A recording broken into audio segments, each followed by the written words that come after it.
I am a culinary historian. I've gotten the question 5 times today, how exactly does a person become a culinary historian? It's easier than you think and harder than it looks. So, I kind of want to, come on, we family got room. All these desk space. So, I kind of want to know why folks are interested in this particular area of gardening and garden practice. That will give me a hint on what to say.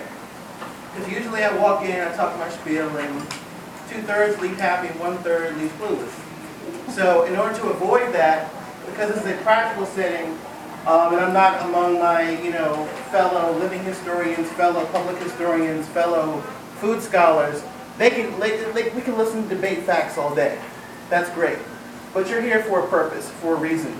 So I'm going to kind of if you just raise your hand and tell me why you're here, I'll know what to say. Anyone want to suggest why they're here, what they're looking for out of this presentation? Please don't be shy. You ain't talking to shy right here. I wanted to learn about specific types of vegetable plants that have been grown here in DC for a long time. Okay. What's good to cultivate and grow? Great, that's perfect. Anyone else? Well, I think that we can all agree that the history of food and the history of our civilization go so hand in hand that it's fascinating to see the dialogue between those two things, like food and community, food and culture. And as a Washingtonian, how does that relate to where we live and the history of this place that we call home? So I think the title of this workshop sounded really interesting. That's why I picked it. So. Cool. Okay, I feel a lot better now about what's about to happen to you guys. It's scary. Yes, sir. It's back. Yes. I just like to come to this class to get more information on the actual history of healing as far as foods, what works for what, and especially in the African American population, we have a history of bad eating habits, and that's something as a food life manager I would like to help try to change. Okay. Let me take about 4 more people so everybody's different. That's great. I just moved to the area from LA, and while I was there, I Well, learned year-round. And you're a convert to our way of life. Yes. So I kind of wanted to know more about what is the right thing to grow here and the history of it, because I enjoyed learning about the agricultural history of LA. So I figured the history is at least as long, if not way longer here. You know something? Here's the funny part. I would kill. Well, global warming, thank you very much. I would kill for your growing year. Oh, I miss it very much. Wow, you come to all this. This is not normal, right? Yeah, I've been told. Okay, so you might want to keep those plans flexible. All right, yes. Kind of a combo of what they both said. I also moved here from LA, and that's where I fell in love with food and food. Any other Californians here while we're at it? Dang, okay, wow.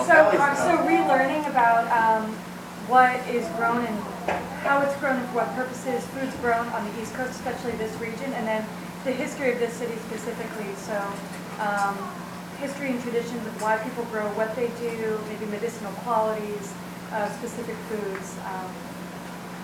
Okay. I'll take 3 more, and then I'll jump into it. I feel like people have gotten their bases covered so far. Have we? Yeah. Is there something else? Okay, great. So let's just go there. Let's address some history first. This is a very low-key presentation because I'm not doing the technology thing today. So sorry, I did that at Carnegie Mellon 2 days ago, and that was enough. They had me cooking in the kitchen for 6 hours. And it was great though. The first time I put on usually I'm in the funny historic clothes. And this time I got to put on the chef's coat. It was amazing. And the staff was great to me, and it was wonderful. 120 people showed up. They built the room for 100. So that's pretty good for Carnegie Mellon at 4:30 on a Thursday in Pittsburgh, for God's sake. So I'm done with that for right now. I just want to do something a little more organic, which means lazy. Now, here's the first thing you need to understand. DC heirloom, well, we call it heirloom, they just call it food. gardening, agriculture, horticulture, blah, blah, blah, wild crafting, sourcing from the wild, is a predominantly Upper South story.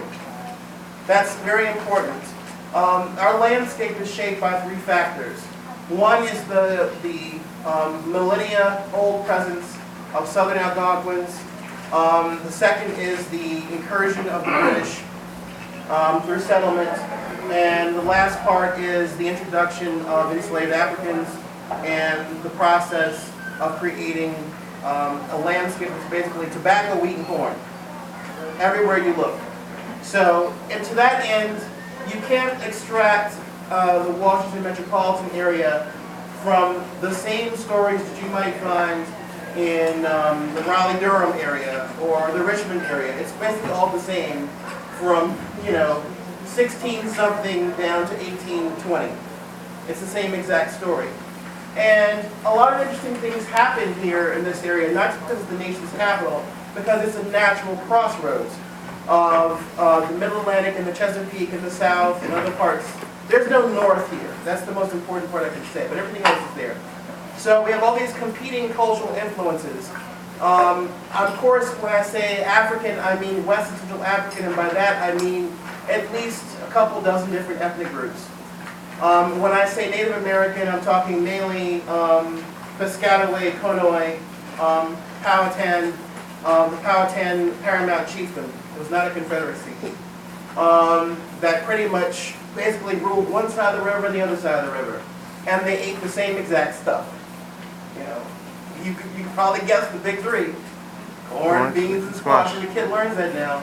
But we were talking earlier, and I was like, wait a minute, there were also Jerusalem artichoke, and there was also the maypop. Who has the Raft Endangered Food book? You seen that? If you get it. And I'm not shilling for them either. If I was, I'd be taking a cut. Now, that book is so great because it's like almost like a family album of endangered foods. They have a really great list. And they did this on the internet for years. You had to like download the PDF and, but now they have it in one book. So it's the Raft, what is it called? Renewing America's Food Traditions, something like that. Gary Paul Nabhan, you know that name. He did the book with a bunch of other people. And I helped him come up with the title, we're in the Blue Crab Nation, by the way. We decided that was going to be the best, label for this area because they didn't have a label that really fit. They had the Blue Crab Nation, the Gumbo Nation, the Corn and Chestnut Nation is pretty much that. And then there's the Clam and Something Nation for the Eastern Shore. But all these areas are really kind of connected. So they have like its own unique culture. And there's certain things that happen here that don't happen in other places. You have to remember that to our slight north is the city of Baltimore. To our slight south, the city of Richmond. We have a lot in common with Baltimore, Philadelphia, and Richmond, but the Washington D.C. area is very particularly, unique. Prince George's County folks, we're talking about big tobacco plantations.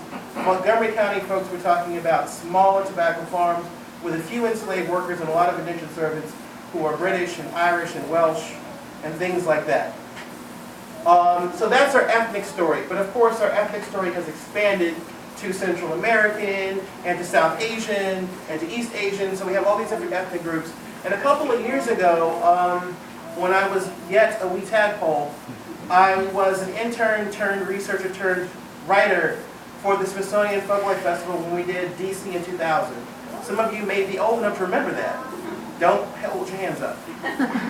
That was amazing because what I was charged with doing, other than costuring the kitchen at the Smithsonian Folklife Festival, on the day the Dalai Lama shows up, talk about irony. And for that guy is making the kitchen kosher when the Dalai Lama showing up.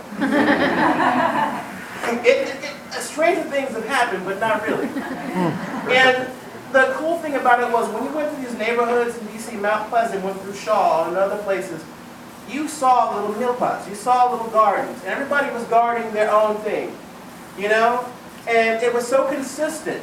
And it was sneaky too, because you might have like 5 okra plants on some dude's lawn. And you might have, the best thing was the tree islands with the corn, beans, and squash, all growing together, and the peppers. It was amazing.